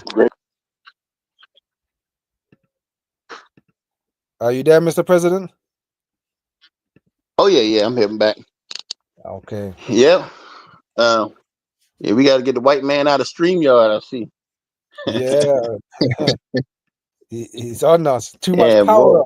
Too much. They would know. You're talking about that Garvey again. Oh no, we gotta stop this. You're getting too powerful. You're uplifting yourselves. Let's put a stop to this. They couldn't assassinate him while he was alive, and now they're trying to character assassinate him long after he's dead. And we won't let him.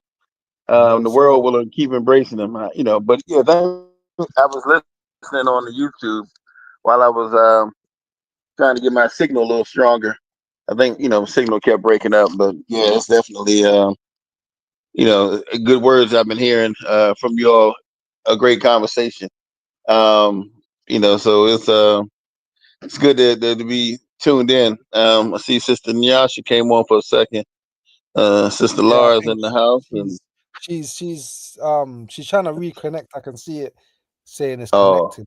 but for some reason it hasn't connected her device yet. But she Yeah, will well, be back. She it's will going be to take back. a nation of millions to stop us. So, Yes, sir. they can have at it. I don't expect them to play fair, and frankly, I don't even want them. I want them to give us their best shot. Like when we play basketball, I don't go to the other team and beg them, please let us win. Give us the best you got. You want to get dirty? Let's get dirty. But we're gonna win this game, Yes. and I'm not looking for no excuses. I'm gonna make results. So, Garvey, I just got to develop that hardened skin, that attitude, and be ready to go to war if need be. We didn't start it, but we're gonna end it. And yeah, we need to get back to a time where we were definitely blessed to do more with less. And Mr. Garvey is that example. And I'm just so happy to see people from all over the world. We used to have big live video conferences of Garvey Day celebrations everywhere, but over the years we kind of lightened up on that a little bit. But this year I can see at least 50+ countries they were doing celebrations, and some may be a little more widely Mr. Garvey than others. But despite all these enemies of black nationalism who don't understand the rationalism of nationalism, coming out and trying to badmouth our objectives. People like Ibrahim Traore and others are starting to rise throughout the continent and reclaim what is ours. So that helps our narrative. And so, yeah, Garveyism is in a whirlwind. The Orisha, the Neteru, or whoever you might want to say is helping them turn that storm and win over the people. As long as we keep those fires burning and that whirlwind turning, the masses are going to grasp hold of the message. And yeah, once we get it again in an organized fashion, it's all over. It's not nearly as hard as we make it sometimes. That's why you mentioned within 24 hours, if we once knew who we were, once again, it wouldn't take but 24 hours for us to reverse this curse and flip the script on those who try to take advantage of us. Because we are not a minority, we are a majority in this world. And so, once we realize that and use our collective strength, yeah, there's nothing they can do to stop us. But we keep stopping ourselves. That's the difficult part to understand. Because if that weren't the case, then we would be conceding some kind of inferiority to them because they can't stop us. The only thing that can stop us is us. So they're not big enough to stop us. But so far we've just not pooled our collective resources. To do in our best interest. So yeah, we got to keep hammering that message loud and clear on every medium we can find until it starts to resonate. I know sometimes talking to the masses is like smoke going in one ear and out the other, but smoke does leave residue, and if you get enough of that residue built up, yeah, you'll get some action. But anyway, I just wanted to say that before they cut me off again.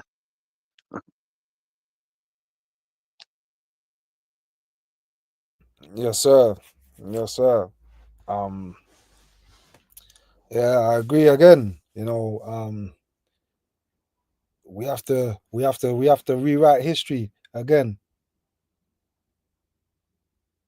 I'm trying to. I think sister Nasha, she couldn't join. She put a question in the chat. What are we gonna do about it? Is the question she's raised. Um, I don't know, it's my sister. This is why we're trying to rebuild this great fraternity as a solution to our problems. Unity is our strength. Do for self is the only solution. We, some of the time we've just got to put up our hands and take accountability for what's going on. And say, you know what, enough is enough. We're gonna change the tide now. It's on us, my sister. So the question is, what are we gonna do about it? Is the question. But we have to decide that, my sister.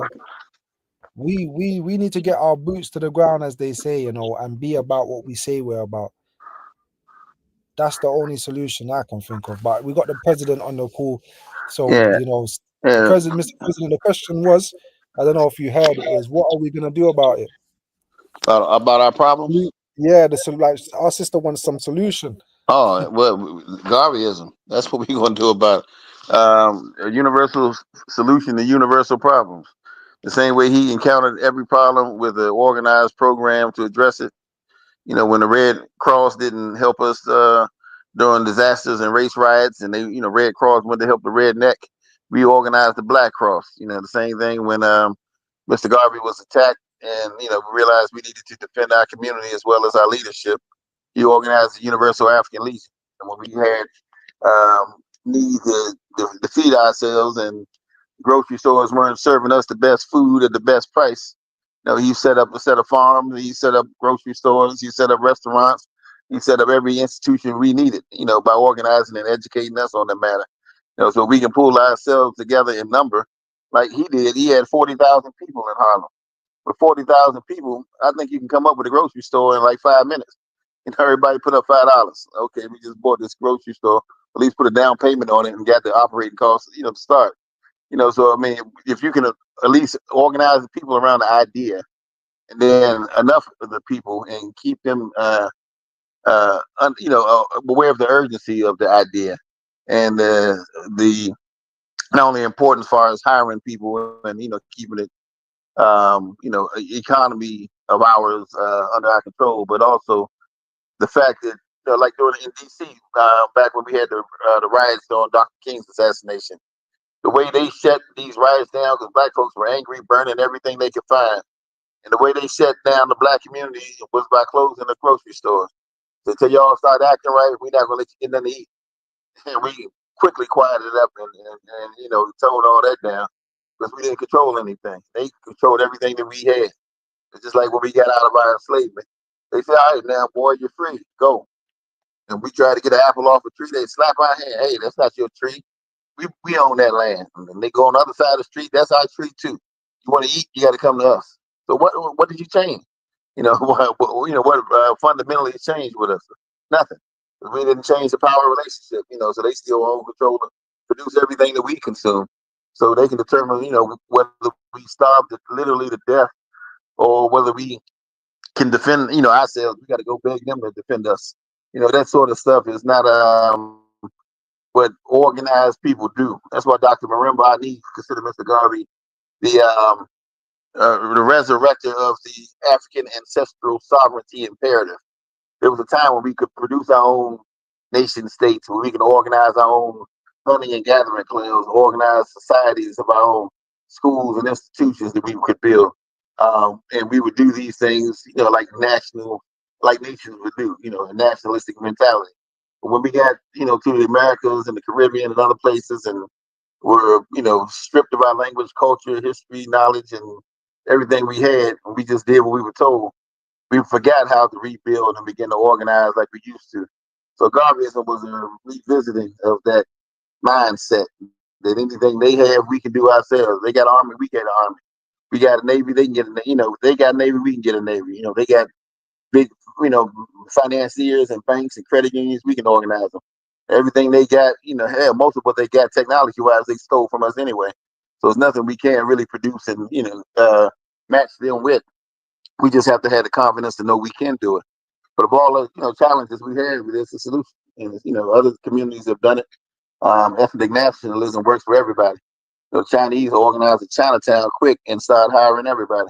And they'll, start putting schools and, to use their language, and it has their culture, their cuisine, their clothing, everything they need, they'll produce for themselves, or either get it from one of their communities outside of their community.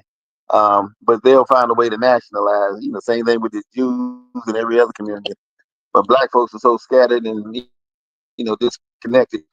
I don't know that dude, I don't know that Negro, and we don't want to connect like that. But started with the pride, love, and Mr. Garvey say, we can build this confraternity and begin to do things collectively. Everybody would rather get a loan from a credit union or bank that you control rather than going to somebody else who's going to treat you like dirt. So if nothing else, we just find a way to appreciate better treatment. It should be easy to sell the idea of Garveyism because there's already been, examples of success of it. It's not a experimental program, So yeah, every solution we need, everything that our community needs, there's a example, and not just a idea, but an example in the gospel of Garveyism. We just have to, take our time and produce it, because what man has done, man can do, and we're just as capable, if not more capable, than anybody else on the planet of doing everything we need for ourselves collectively. We just got to do it with that sense of urgency and knowing that we can do it. Yes, sir. Yes, sir. 100%.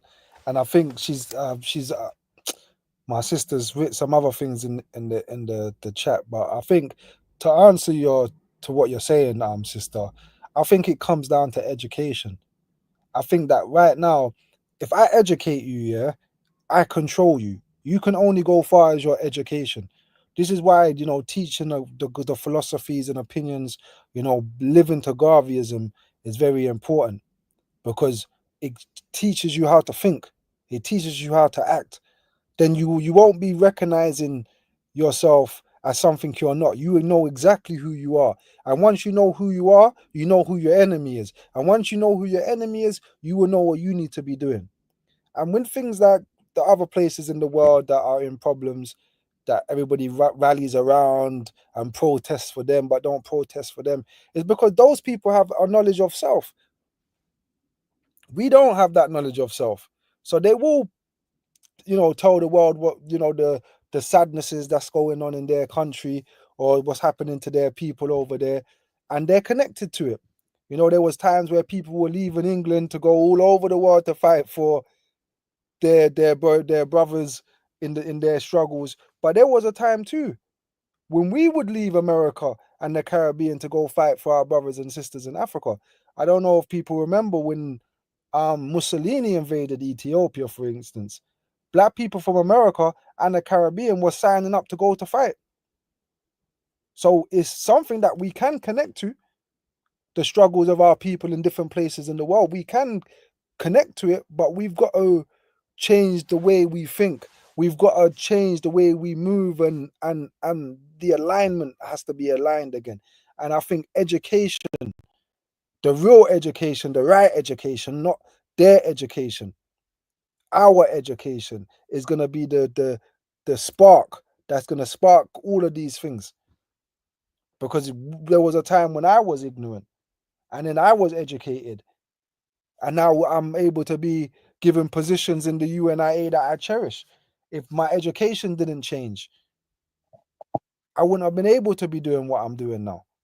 So I think knowledge, education, knowledge of self, everything starts from the brain. Everything starts from the mind. If I pick up my phone right now, my mind thought about it first. Everything takes place in the mind first. This is why Garvey says, liberate the minds, and ultimately you will liberate the body.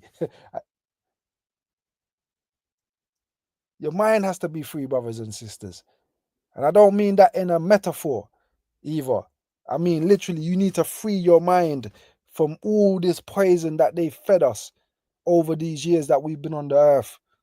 The negativity that they've been giving us all over these years. We need to rid ourselves from it. What did Garvey say about removing ourselves from ignorance?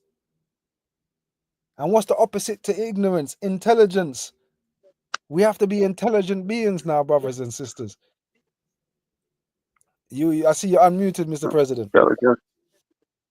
Oh yeah. Intelligence rules the world. Ignorance bears the burden. That is And burden. Yes, one sir. thing that we really need is confidence. Mr. Garvey mentioned, of course, that without confidence, you're twice defeated in a race of life. But with confidence, you won before you've even started. That's right. And that's a powerful truth that we really got to know. We got to know that we can do these things and not feel like we need help. That we can't do it, or somebody special. That's one of the reasons Mr. Garvey never wanted anybody to deify him, because we thought he was some kind of magical divine being from above. Then we'd say, "Oh, well, we can't do what he did," but he wanted us to know that everything that he did, we can do. And even Amy Ashwood, Garvey wrote or did a album once. You're a man like any other man, Garvey. But because he was an ordinary man, but he just had extraordinary conviction. And so, if we build up that same kind of conviction, then not that we could and should think about, but that we are going to do, and that we've already done, it just hasn't happened yet. Somewhere in the river of timelessness, we was, is, and it already going to happen. Don't think about what maybe could possibly, but anybody they say good at making excuses is seldom good for anything else. So let us act as if this is something that your life depends on, and make it happen. And once people begin to see things happen, they know these people ain't jiving. These people are serious. I got to get with this group here. I mean, they not talking, they walking it. And so, too often, and I don't want to point out anybody's school that hasn't happened yet or anything along that line, but a lot of people project ideas of things they want to happen, but when it don't materialize, people begin to lose faith in you and themselves, and that anything like that can never happen. But the more we actually accomplish, the more we put heart into what we do, conviction into what we do, was the real source of power. And we make things happen. I don't care if I got to sell my car, my clothes, or whatever, and get this enough money so we can get this cafe going, or we got to, put something on or whatever. I mean, I'm not telling nobody to sell their homes, but if you got to make something happen and you got the conviction and confidence it's going to work, and you do all your due diligence, you market study, you weigh the odds, whatever you got to do, and put your all into it, why can't you succeed? Why shouldn't you succeed? I mean, the nature of business is, the people tend to grow and develop and, do things. And even if you fail, sometimes it's that lesson you learn from the failure. As Dr. Khaled would say, in the laboratory of life, every experiment is a success, even if it just teaches you what not to do again. But as long as we keep working and striving and doing our very level best to accomplish everything that we will, yeah, we're going to succeed. There's no question about it. I've never seen anybody who works so hard and just always fail. It takes, some experience sometimes, some lessons, some, hard knocks upside the head, as they call the University of Adversity. But through time, we're going to get better and better at it until we can perfect it. But that's what we need to do. We need to grab the best thinkers, we already got the best program, the best philosophy, best ideas, and a model and example of success. There's nothing really that can stop us from without, at that point. That's why Mr. Garvey was so dangerous. They were scared and let him come into other countries. I mean, these people were terrified that Mr. Garvey would reach the audiences that he could reach. I mean, you just imagine Bob Marley took one verse of his and made a song that no one remembers any other verse in that song. If they don't remember, emancipate yourself from mental slavery. None but ourselves can free our mind. Just one verse revolutionized the world. People are quoting that white, black, green, purple all over the globe because of the power of just that one word. Imagine when we hit them with some full Garvey. I mean, it'll blow their mind. And matter of fact, speaking of what I was talking about with people being scared of Mr. Garvey, I was looking at this quote, if I can read it quickly. Mr. Garvey once said, "A few small-minded people and nations have been playing the game of opposing you in your efforts to rise to self-help, self-respect, and power by trying to bar me from meeting you personally. This effort of theirs only reveals their cowardice and weakness. I have forced them to be afraid of the black man to the point where they have become so cowardly as to seek to prevent me from meeting the members of my own race and speaking to them. At last, we have forced the white man and his apes to admit the intellectual mastery of the Negro. If they were not mentally inferior and cowardly, they would not have sought to prevent me from meeting and speaking to my own people. The white man's superiority complex is gone, and he is now an intellectual coward. He bans the Negro world by law. He's afraid of Marcus Garvey in person, and now we are able to write history and show him as the greatest coward of the 20th century. They have no argument to justify their acts against the Negro. Hence, they seek protection from the intellectual power of the Negro by making laws against him. Cowards. You are such cowards that instead of doing us harm by your repressive methods, you only increase our contempt for you as a bully and a coward." But, I didn't see any mistake in that. That was just truth. And the more we understand and appreciate that, the more we re-grasp Garveyism, the same spirit that brought us the Harlem Renaissance, the same spirit that brought us the Black Power movement, the African independence movement, and every other, even Negritude to some extent, every movement that came out of the Black nationalist era of the 20s when he came on the scene. We're still feeling the effects of that. The ripples are still manifesting itself in the African Senate movements, etc. People are still celebrating the name, but we really got to show them why they should celebrate that name. As they say, during Christmas, is Jesus is the reason for the season. We celebrate Garvey Day. We got good drums and poems and all kinds of entertainment, but we got to, have some entertainment during this season also, and just let folks know it is not just a one-time a year thing. It's not something we just going to speak a few good words and quote a couple of his speeches and it's over with. Go back to being a slave. Now this is about a reawakening here, and like I said, we can commemorate his incarnation, but we got to go a lot further than that, and he would want us to go a lot further in materializing his vision and actualizing the prophecies that he laid out, because he did say they were here with my principles 2,000 years hence. This is we've been hearing about Jesus for 2,000 years hence, and we've been hearing about Prophet Muhammad for 1,500 years hence. Garveyism is going to be flourishing wherever Black people are. So long as we keep this spirit strong and keep the spirit alive and demonstrate that we can accomplish everything that we will. But that's all I have to say for now. Yes, sir. I think you answered her questions. She messaged back very true. So I think I'm happy to say that her question has been answered. But yeah, big up everybody in the chat saying we appreciate your comments. For those that haven't joined the stage, we appreciate you, joining us in some way and contributing. But ultimately, just as the elder was saying, then we just need to get busy. That's all I can add to that. We're reaching now, coming up to the last 20 minutes of our conversation today. The greatest way to honor a man like Mr. Garvey is to continue the works. We use the words like veneration. To venerate is to continue the works and continue the legacy. And in doing so, we will solve all of our problems. Like I was saying, that, the teachings of Garvey or Garveyism in itself is a liberating philosophy. It's going to liberate you as an individual if you study Garvey. And if we as a race are all studying the Honorable Marcus Garvey's words, we will be liberated. So try to show somebody about Marcus Garvey. Many don't know who he is. So we want to encourage you to speak about Garvey. Show the world, show our cousins that might not know, our friends. Just another Black person you may see on the road.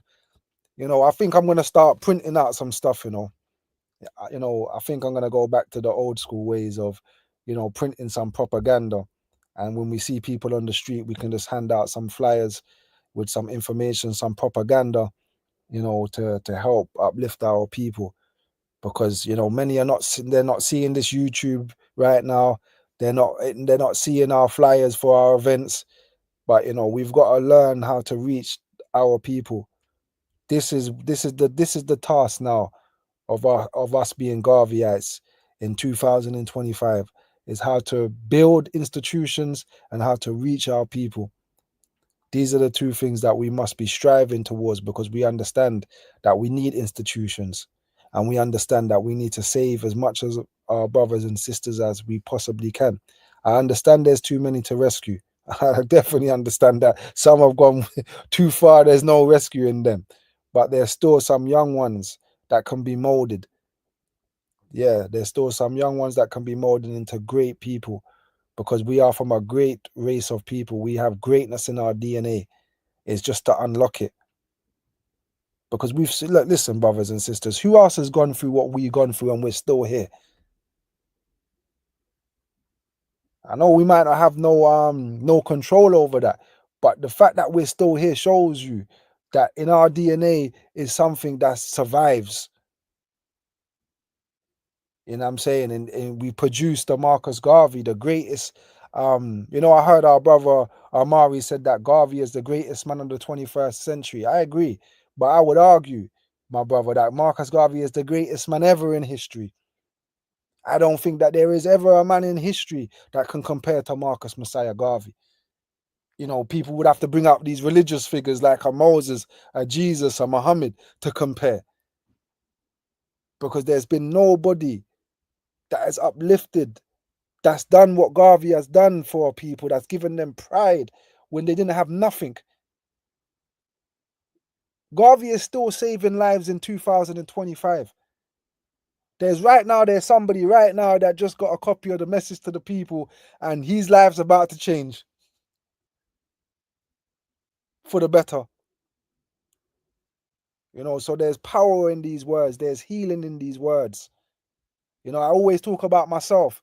When I first got that message to the people, the little white and blue book, before that, if brothers and sisters knew the man I was before, they would never believe this is the minister. That book changed my life single-handedly. That book changed my life. It put me on a different journey, because the journey I was heading would be to either the grave or the prison. But that book reinvented me. And I wasn't around at the time of Garvey. That book there, I don't even, the elder would have to tell me the year of when Garvey writ that course. But, I'm sure it was a long time before I was born. At least 40, 50 years before I was born. And those lessons changed my life 50 years later. And right now, 60, 70 years later, it's going to change somebody else's lives. So I think maybe we may have to get some of those books, Brother Amari, and maybe just start giving them out to some of the youth that we see.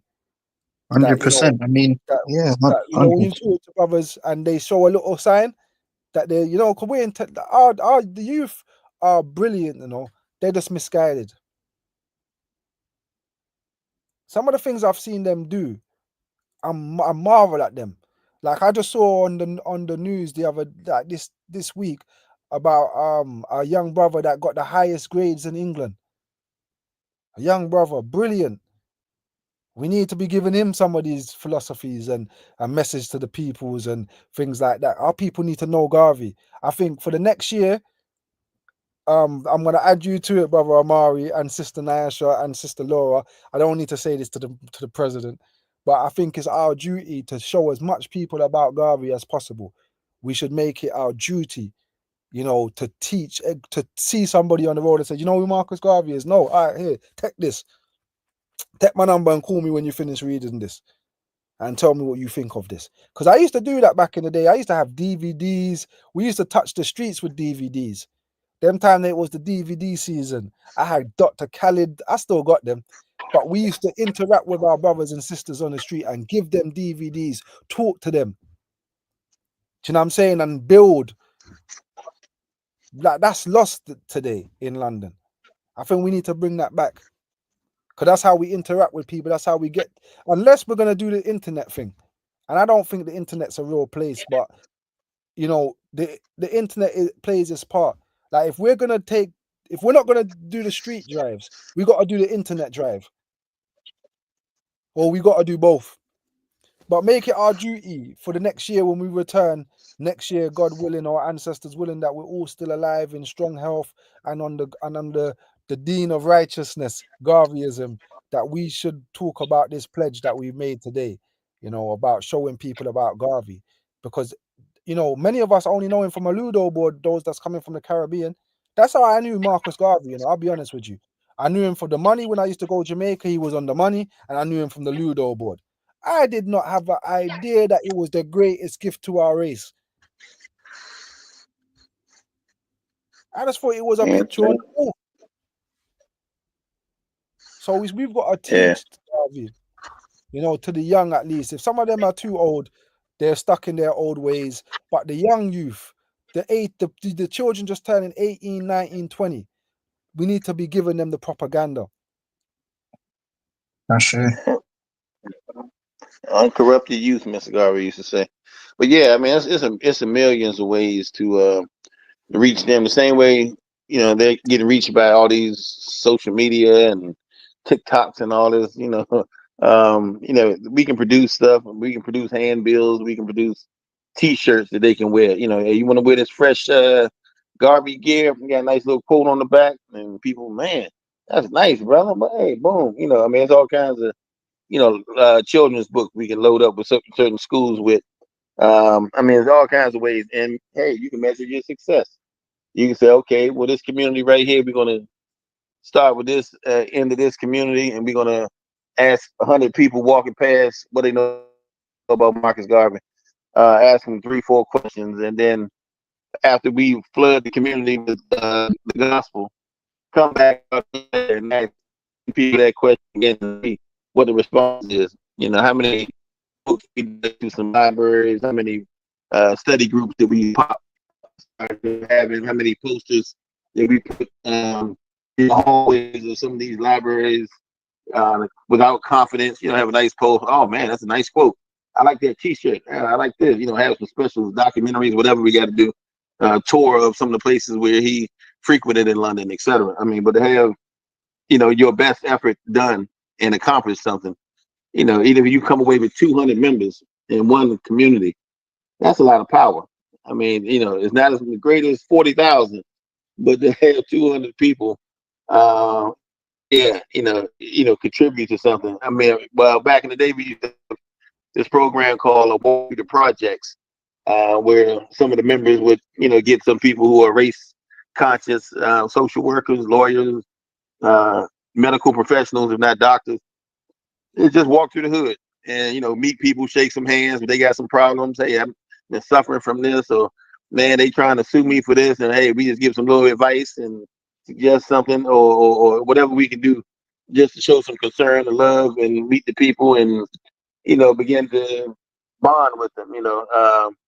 That's how you close this gap. Because this connection that we have with one another is what's killing us. That's the virus that's preventing us from using our collective strength and power to accomplish what we will. So if we can bridge that gap by not being so estranged from our neighbors like these cities almost force us to do, and all the hype about everybody's a carjacker or a killer, and you got to be careful. You don't know what these people are up to, and everybody's scared of everybody. The more you know people, the less likely they are to do you harm. The most people who don't commit crimes in their own neighborhood, they go elsewhere with people they don't know. Try to do something with a stranger. But if everybody knows you, what are you going to do? Everybody saw you. You can't hide anything.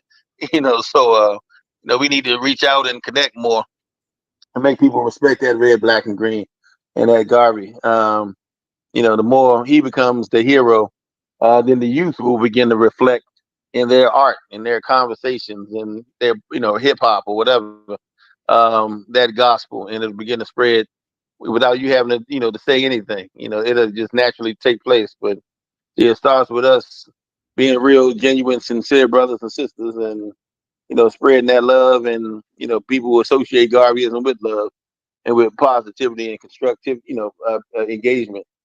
Yeah, they'll naturally want to come toward it. And you don't even have to have a book. Some people, just a handbill, small piece of literature that makes one simple statement, about Mr. Garvey in education, or Garvey in psychology, or Garvey dealing with, is Africa our fight too?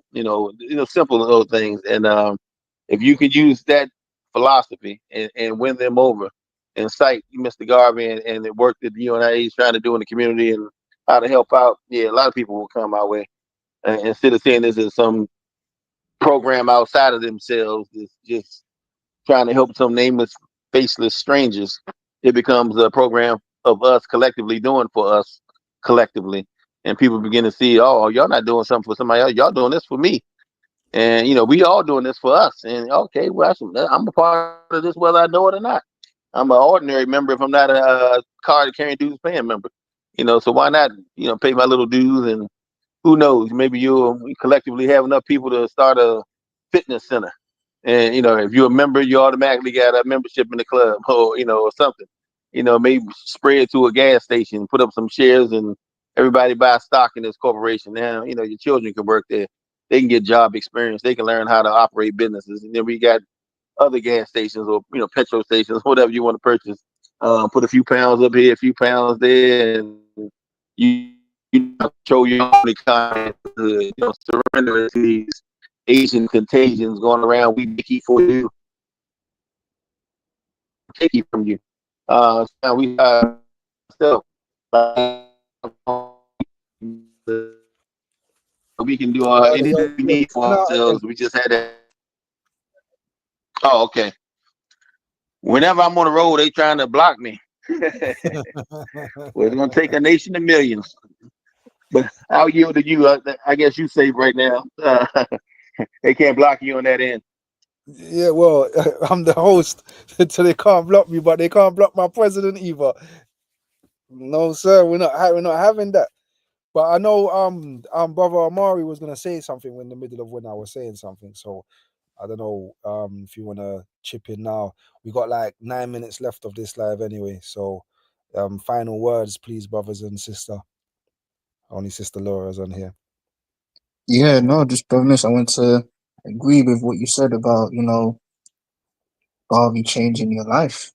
Because I read the Philosophy and Opinions a few years back now, and it's changed the way I've seen the world, to be honest.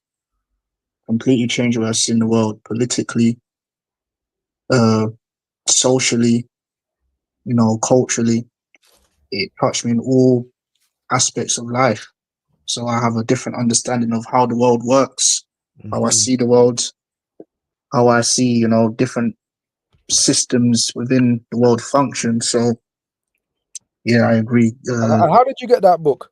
Just Well, by you know, yeah, no, well, I've always had a conscious family, and I've heard of Marcus Garvey before I read the book, but I was just curious into the man himself, you know, and I got his book, read it, Oh, you and bought the yeah, book yourself? yeah, bought it myself, Okay. and yeah, his words changed my life.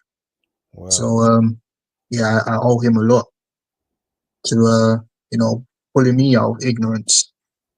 So You know, it was yeah, an I can elder definitely. from my community that I was talking about somebody else here, and he goes, don't waste your time with them people there, man. Take this book. Come follow me to my house. I'm gonna give you a book. And he goes to me, listen, I don't borrow out my books, you know, so make sure you give it back. I took the book home. I started reading it. I didn't put the book down. Then I think it was the next day or the day after, I went to a black bookstore and I bought the book and I gave him back his book. And that book there changed my life. From just out of a man on the road gave me that book. So I know that, you know, that's why the reason why I asked you, where did you get the book? Because if you had said the same thing as me, that somebody gave it to you, even though, you know, you went to get it yourself, I understand. But, you know, there's power in elders in our community putting us onto the game, and we are going to be the elders soon. So it's vital that we continue to do the same thing they did, because if that elder never took time to teach me about or give me that book, it would have took me longer. I may have died. I may have been in jail, because that was at a critical time in my life. I was at a crossroad, and that book came at the right time to save my life. Do you know what I Yeah, mean? So yeah. yeah. So yeah, man, Garvey's his message is powerful. You know, like we've all said, it's just about, you know, having men and women of character to build those lighthouses, those institutions within our communities, and you know, the masses of our people will see that, will see the lighthouse, and they'll come out of this the sea of ignorance, you know, and find shelter within those lighthouses. So it's up to those with vision to start the work. And once we start the work, it'll be easier to organize our people, because Garvey said that the biggest weapon against the African is disorganization. And if we're able to organize our people, organize our community, organize our race, then there's nothing we can't do. If we're all pulling in the same direction, if we're all on the same path of universal African nationalism, every single one of us, there's nothing that can be done to stop us. So it's about building those institutions to give our community control over their lives, over every aspect of their life. And once they feel that control, they'll naturally gravitate towards our program, because our program is the correct program. Mm-hmm. It's the truth. So all we need to do is show our people the truth through the works. That's right. And once people see the works and they Yeah. understand the truth, then they can't deny it. They have to join. They have to be a part of it. And that's why the enemy has to, spread his propaganda about Garvey and try and downplay Garvey, to try and, sully his name, to try and make sure that our people don't look into the man and try and buy into his philosophy. But it's up to us to cut through that noise without being well organized. And that's the task that we have today. So we need to match propaganda for propaganda. Yes, sir. Yes, sir. I'm with you 100%, man. And like I said, we just, as hard as the work, they say the harder the battle, the sweeter the victory. So it's a battle. It's that we're walking up a steep hill, but let's get our hiking boots on and continue to step in the right direction that we're doing now. Let's just continue. That's all I can say, brothers and sisters. We've come up to the last 4 minutes. I know Sister D returned. I don't know if she wanted to add something. Sister Laura, you've been quiet for a minute. I don't know if you want to say something before I make our president lead us out.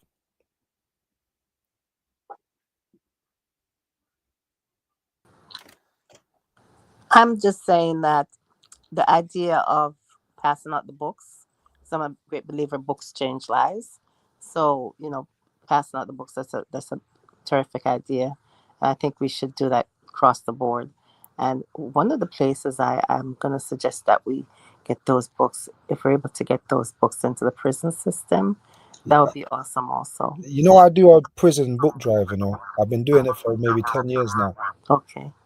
So over here. But I mean, if you lot want to do that over stateside, yeah, just talk to the president. I'm sure he will know a black distributor, and I will contribute to that as well,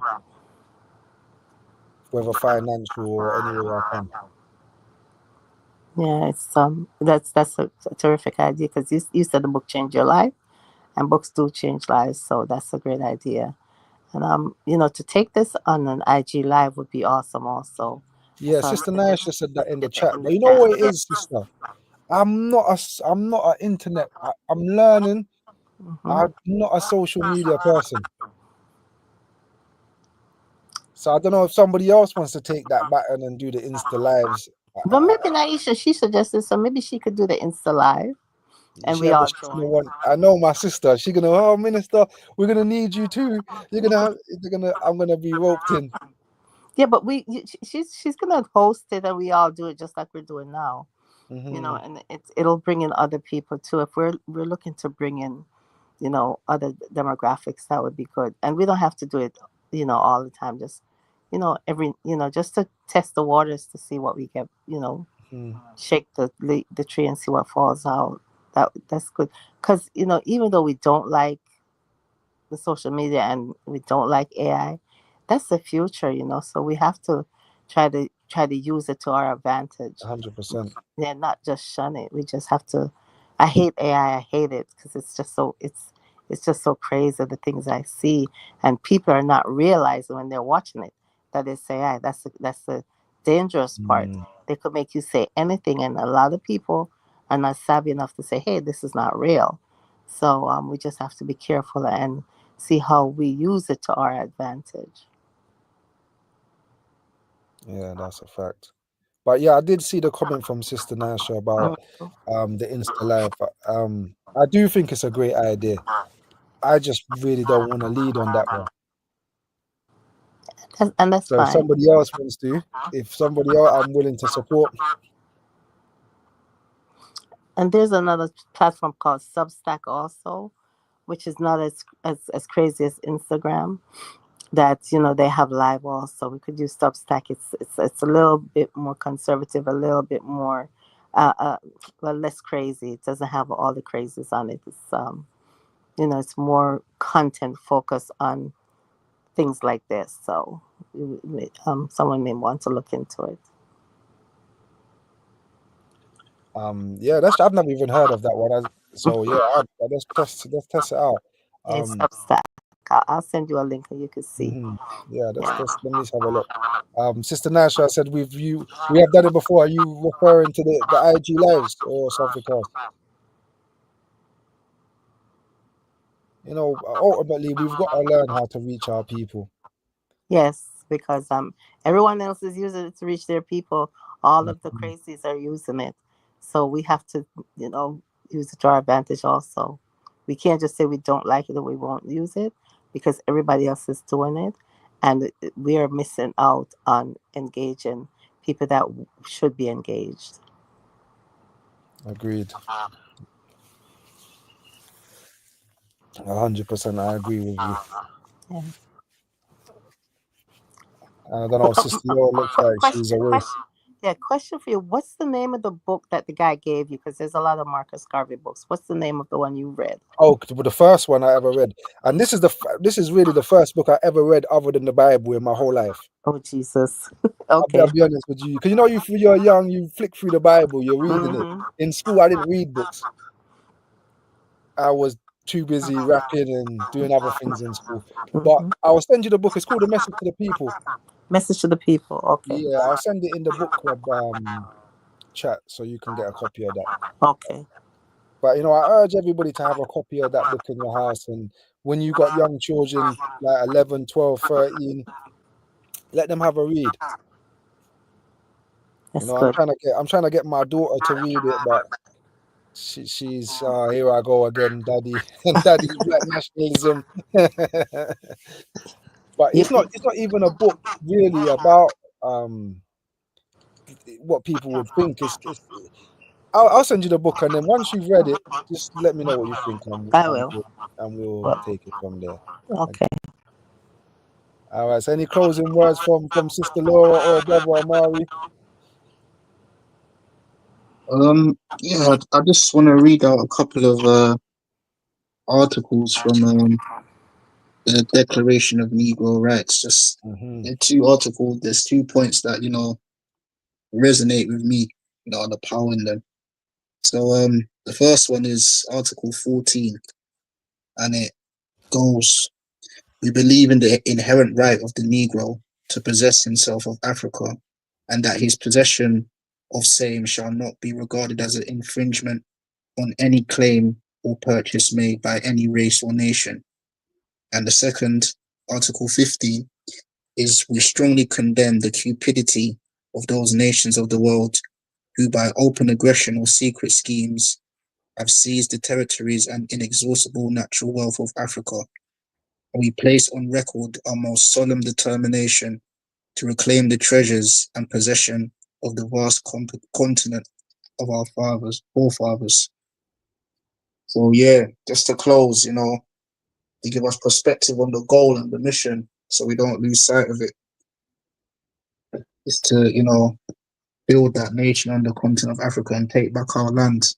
And we go always organize and strategize with that goal in mind, because that was the culmination of Garvey's program. Yes, yeah, and I'll encourage people to read the Declaration of Rights as well. I'm gonna probably post that in the book club as well, so people can have a read of that also. I think it's very important for us to study that and know that. To answer Sister Naisha, I know you've interviewed me on the Insta IG. I understand that I did it because of you. It's just not something that I normally do, is what I was saying.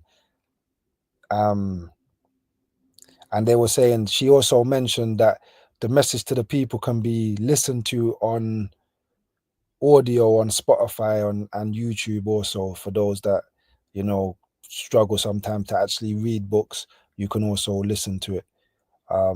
Either way, just get the knowledge in wherever shape or form that you can get it is very important. But yeah, on that note, we've gone past the time of the 2 hours. I like to keep it to time. I want to thank everybody for joining the chat. I hope that everybody heard something that benefited them, that they can use moving forward to uplift themselves and their community at large. I will leave you with our motto: one God, one aim, one destiny.